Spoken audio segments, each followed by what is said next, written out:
Hello, good morning students, and welcome back to the class 10 live chapter. And today we will be doing the last numerical of the exercise, and it is quite simple. It is said that a doctor has prescribed a corrective lens of plus 1.5 diopters. Find the focal length of the lens. Is the lens converging or diverging? So, we have been given the power of the lens and we are told to find its focal length. So, the numerical itself is very simple. We know that the power of the lens is given by 1 upon its focal length. Focal length in meters. And we have been given the power, that is 1.5 diopters. So, we can write power as plus 1.5 equals 1 upon focal length. Okay?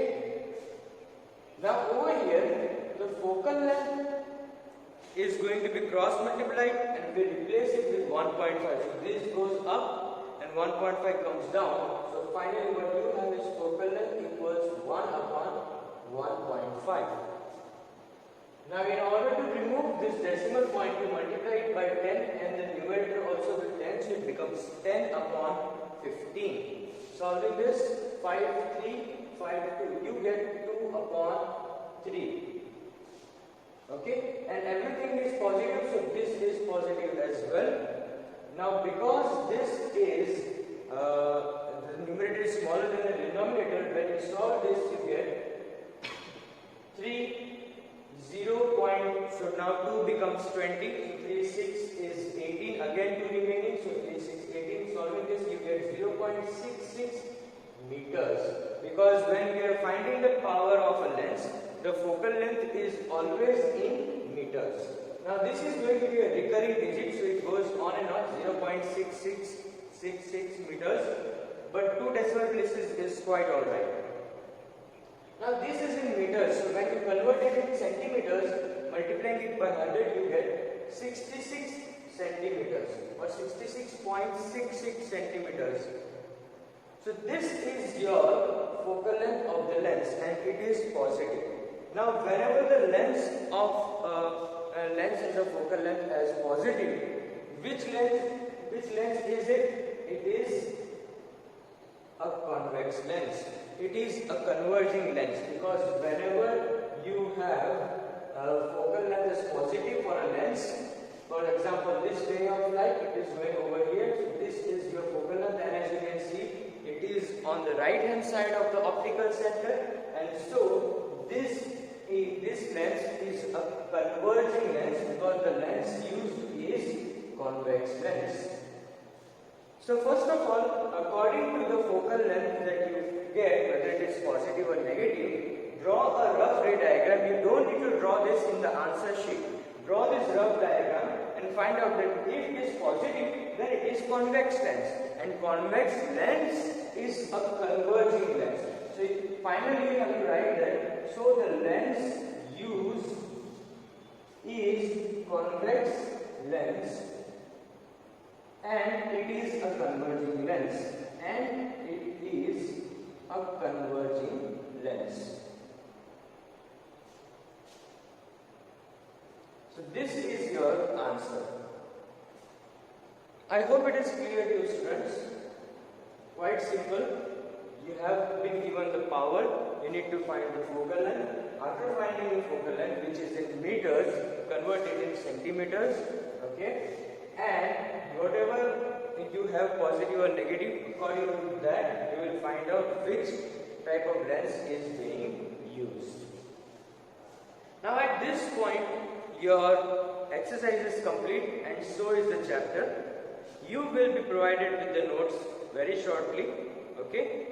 And now we move on to the practice numericals, okay, so that you have a very good idea of how to solve the numericals, because in the exercise only very limited amount of numericals are given.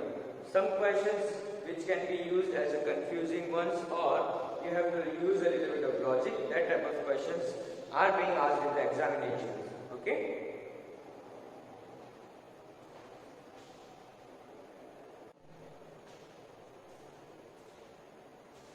Okay students, so another exam related question for you. what should be the position of object with respect to the focus of convex lens of focal length 20 centimeters. So first of all, you have been asked what should be the position of the object. So you need to understand the position of the object. The next part is the focal length of 20 centimeters. That means we have a convex lens whose focal length is 20 centimeters.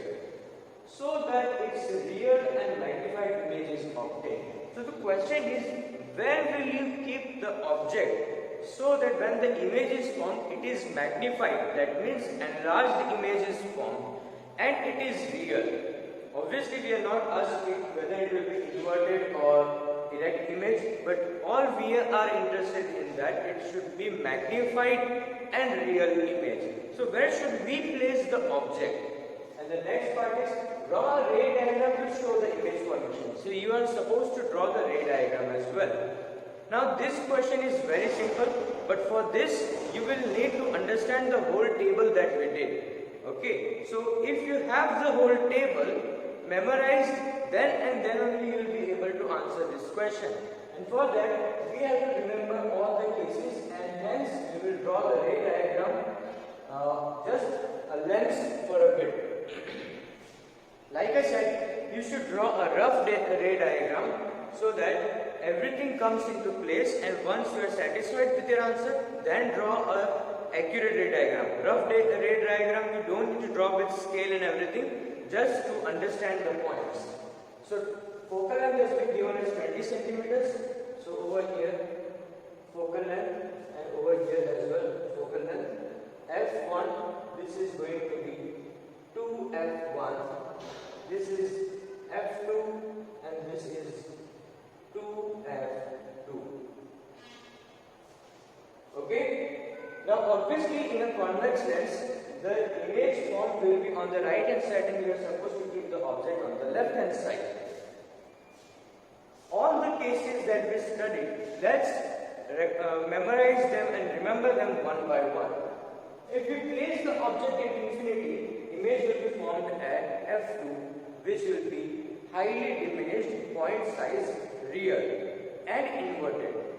We come forward and beyond to F1, not on to F1, beyond to F1, and the image goes from F2 to between F2 and 2F2, so it comes somewhere over here like this. The image will be diminished and it will be real. When we move on to F1, the image also moves further and it comes on 2F2. Now, the image and the object are of the same size. This is on 2F1, then 2F2. Okay? This is like the case of concave mirror. When you keep the object on C, the image is also found on C, which is of the same size and same height, and it is real and inverted. So same thing is happening. It is real and inverted, and it is of the same size and same height. So once again, no magnification. So you move forward between F1 and 2F1 like this. And now the image will go even further and then it will be real and magnified. So this is how the image formation will take place, that when you place the object between F1 and 2F1, you will get a real and magnified or enlarged image. So these three cases are of no use, that is F2, between F2 and F2 and on 2F2. So you cannot use these three, and your answer is that when you place the object between F1 and 2F1, you will get a real and inverted image on the other side, which is magnified. Okay? So we are done with this. You need to write a statement that objects should be placed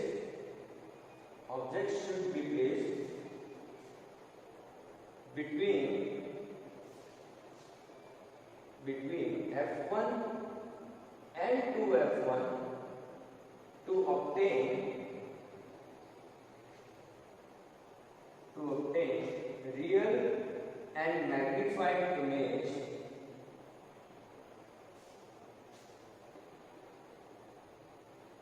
which will be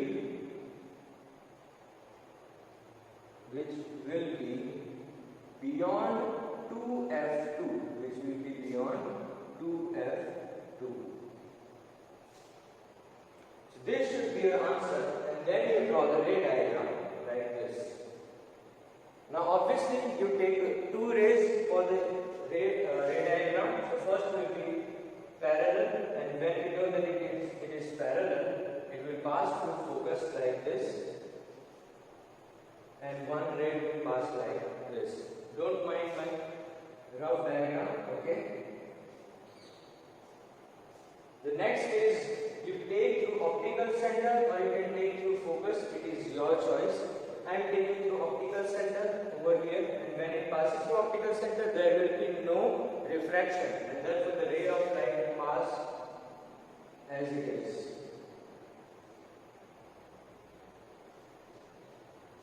I hope it is clear to you students, quite easy.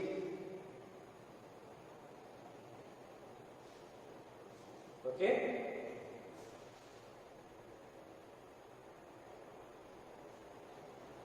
So first ray of light you take through focus, and the second one you can take through optical center. And you will see that the image is formed beyond 2f2, which is real, magnified and inverted. I hope it is clear. Let's move on to the next one.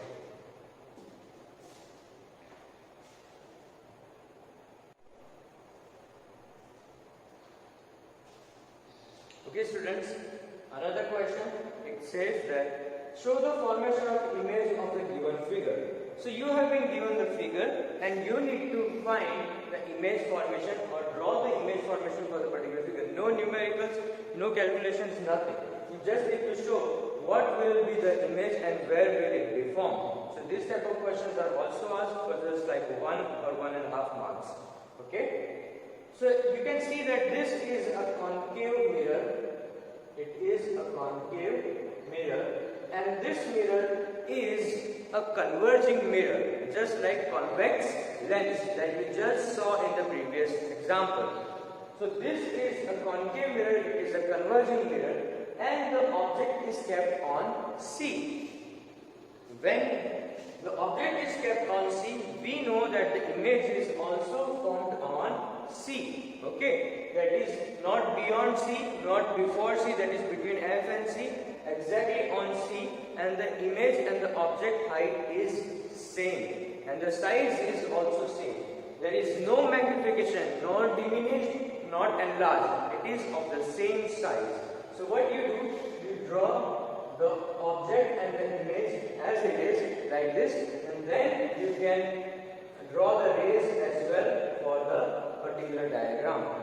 So first of all, you take a parallel ray of light, and when we know that when it is parallel, it passes through focus like this. Okay, a ray of light passing like this.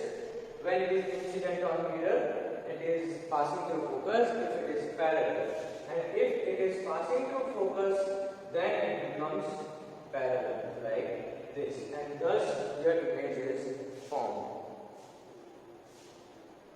Once again students, I say this, that for this particular chapter you will have to learn and understand the whole table that we did for concave mirror and for convex lens. They both are quite similar. The only difference is that one is a concave mirror, the other is a convex lens. And the second bit of information is that for a concave mirror, the properties of the images are same as that as the convex lens, but the image formation is on the same side of the mirror, and for convex lens, the image formation is on the right hand side. I hope it is clear to you. Okay? We'll continue with more numericals and this type of questions in the next video. Till then, have a nice day.